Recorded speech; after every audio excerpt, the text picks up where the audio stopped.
Press the bell icon on the YouTube app to never miss a video from News Laundry.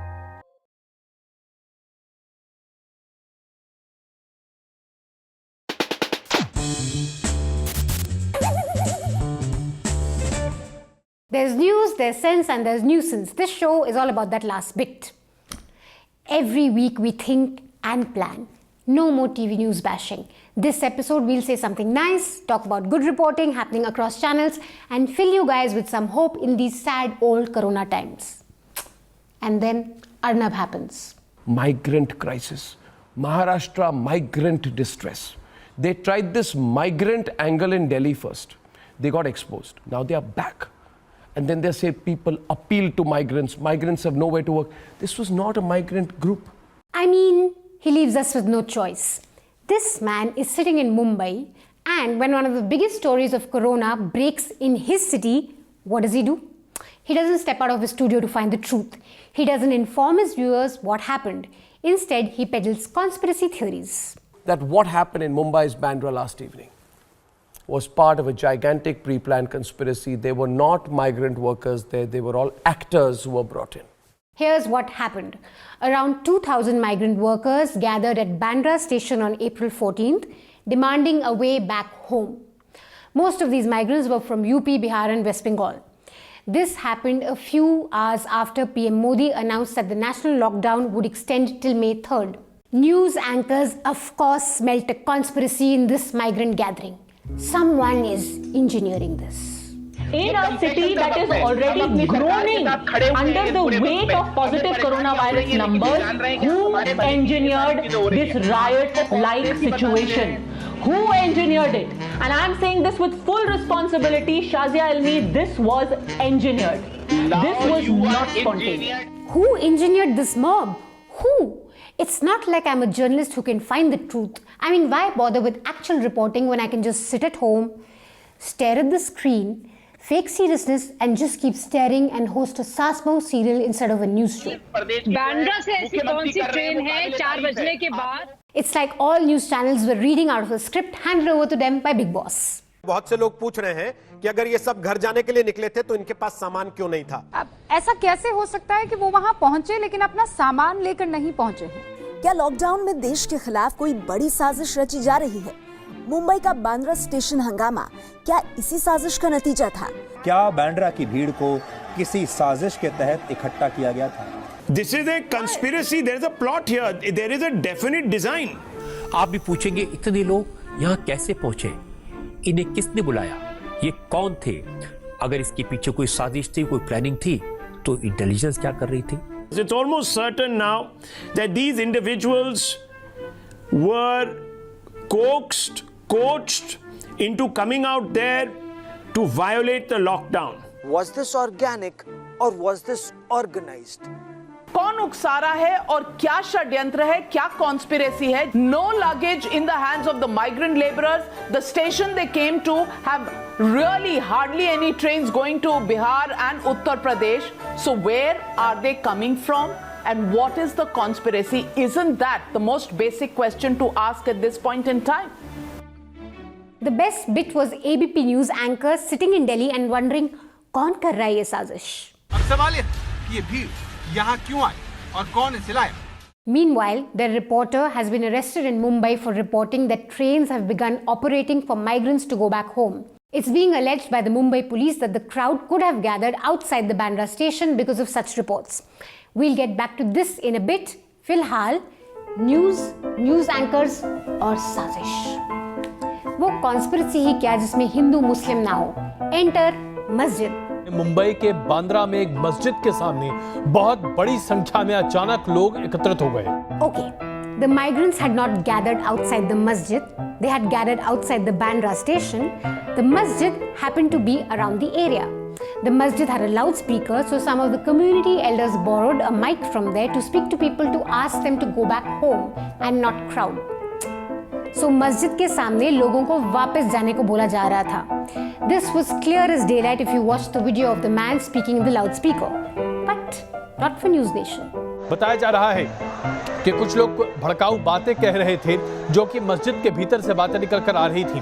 हम आपको अब दिखाने जा रहे हैं मस्जिद के भीतर कुछ लोग जो भीड़ के भीतर ही मौजूद थे वो किस किस तरह की बातें कर रहे हैं। किस तरह की बातें कर रहे हैं? अगर आप अपने स्क्रीन पर अब देखेंगे तो आप समझेंगे कि लोग दरअसल अल्लाह का नाम लेकर भीड़ को संबोधित करने की कोशिश कर रहे हैं। अल्लाह का नाम लिया? क्या वो भीड़ को तितर-बितर करने की कोशिश कर रहे हैं या भीड़ को एकजुट करने की, ये कह पाना फिलहाल मुश्किल है। ये कह पाना बहुत मुश्किल है क्योंकि हम अकल से अंधे, दिमाग से पैदल ही नहीं, हम बहरे भी हैं। हमें ठीक से सुनाई भी नहीं देता। तो फिर अगर अल्लाह की तरफ से है तो हमारा काम क्या है?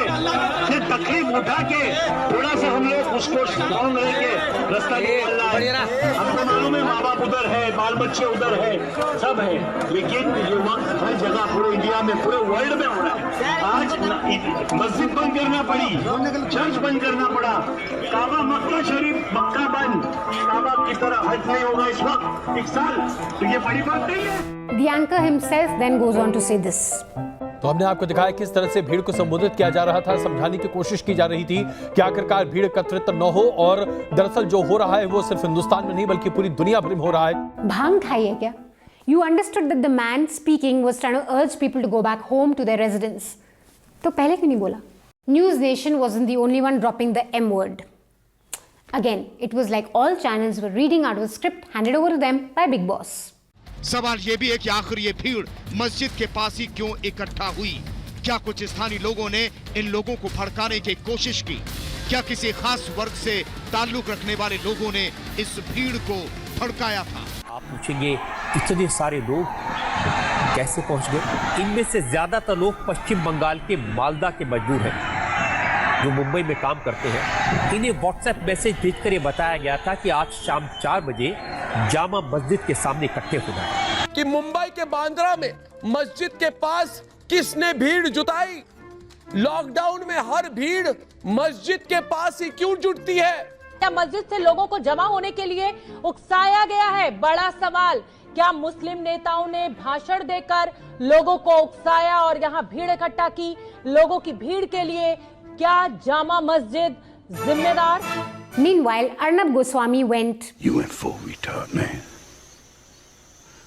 Never go for return. But who listens to Mr. Lazarus? Arnab spent 2 hours in Hindi and English saying कि ये लोग migrants ही नहीं हैं. They're not migrants, they're Lutyens lobby. Yeah, guys making a hard living in Mumbai from the poorest parts of UP, Bihar and MP are apparently Lutyens lobby for Arnab.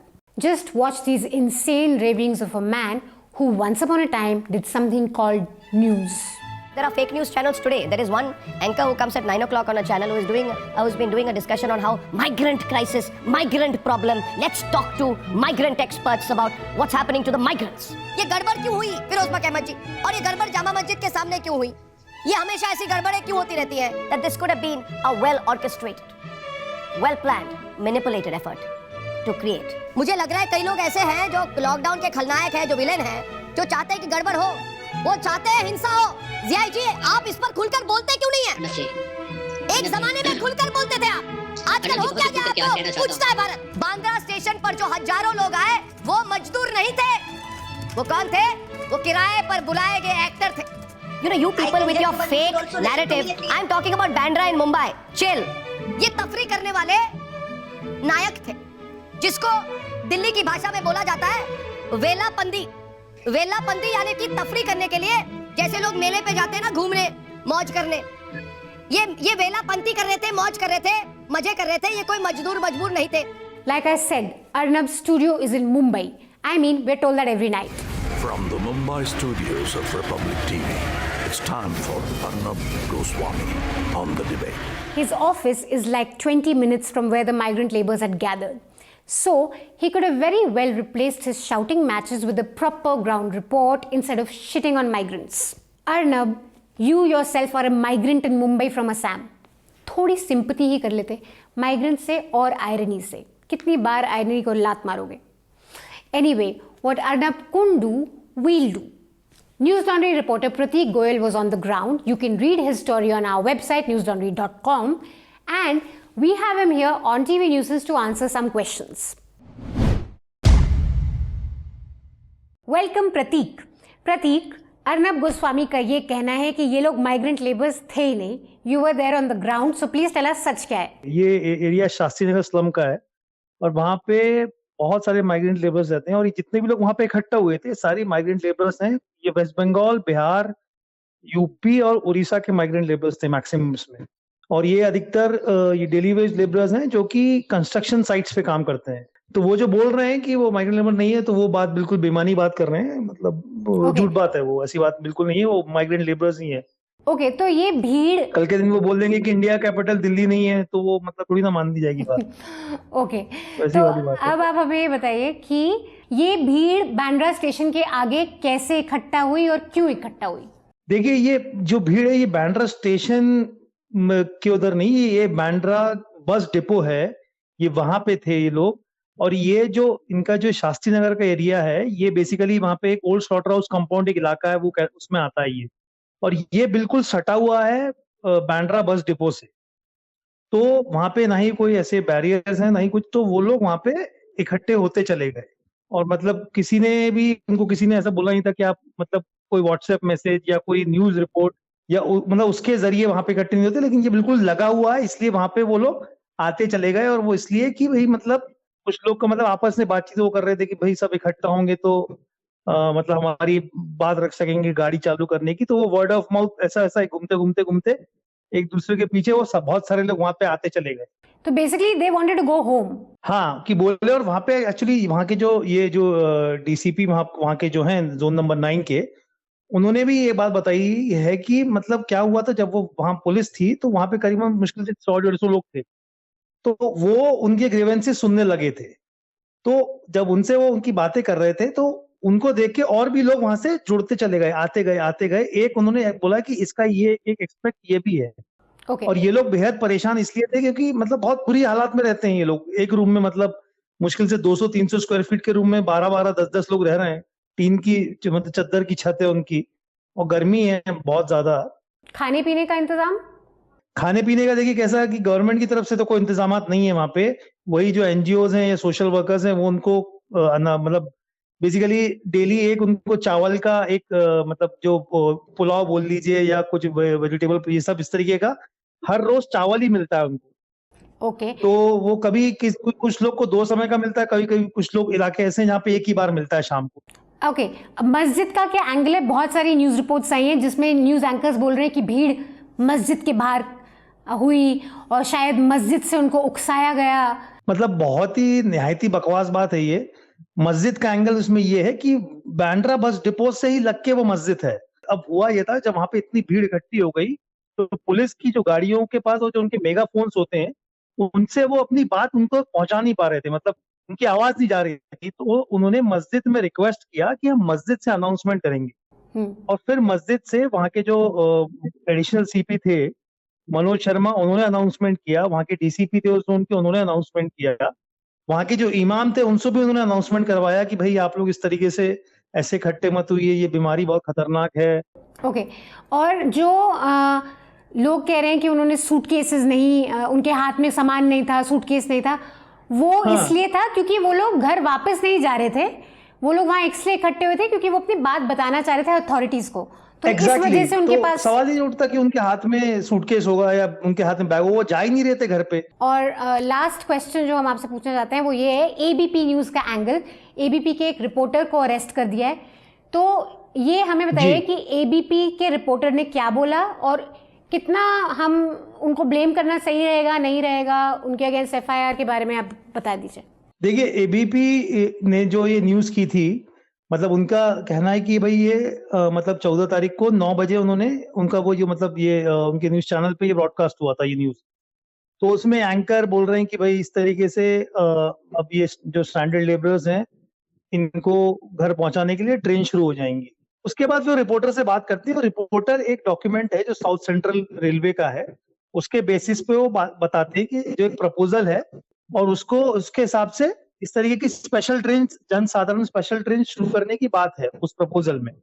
तो उसके basis पे वो report करते हैं। तो इसमें इसके basis पे बता रहे हैं, तो वो जो एंकर है वो जिस तरीके से बात कह रहे हैं कि मतलब वो ट्रेन शुरू हो जाएंगी, वो थोड़ा मिसलीडिंग लगता है। लेकिन वो जिस डॉक्यूमेंट के बेसिस पे रिपोर्ट कर रहे हैं तो वो उन्होंने वही रिपोर्ट किया है उस पे। रही बात ये 9 बजे की, लेकिन एबीपी गलती वहां करता है कि मतलब उन्होंने क्या किया, करीबन 11:23 पे यही रिपोर्ट को ऑनलाइन पब्लिश कर दिया, जबकि 10 बजे तो ऑलरेडी लॉकडाउन अनाउंस हो गया। मतलब जब पीएम ने स्पीच दी थी तो उन्होंने बोल दिया था कि भाई 3 मई तक लॉकडाउन रहने वाला है। So there's a bit of an editorial miscalculation here, but what Prateek is trying to tell us is that you can't entirely blame the reporter because he was speaking from an internal circular. Thank you, Prateek, so much for talking to us. If you want to know the full details of Prateek's story, so log on to newslaundry.com, read it in English. We'll also translate it in Hindi, and that will be up on the website in some time, so you can read it on both English and Hindi. Thank you, Prateek, so much for your work. See what Republic TV couldn't do, we did. तो क्या हुआ अगर उनके पास मोदी जी का साथ है, BJP का साथ है? Yeah, this guy who's with the BJP is one of the investors in Republic. Not just him, Arnab even has big brands like Powered by General Air Conditioners and Century Ply. Manisha, अपने पास क्या है यार? हमारे पास आप हैं. No, not this app. App, you guys, news subscribers. People who pay to keep news free so that we can get you news and not natak, and so that we can make all the fun of all the natak that pretends to be news. So, come on guys, subscribe to newslaundry.com. If you like what I do, and if you like what journalists like Prateek do, then don't forget to subscribe to newslaundry.com so that we can bring you more news and we can do more dhulai of news. That's all the nuisance we have for you this week. We'll be back next week. Till then, stay mad, that's the only way.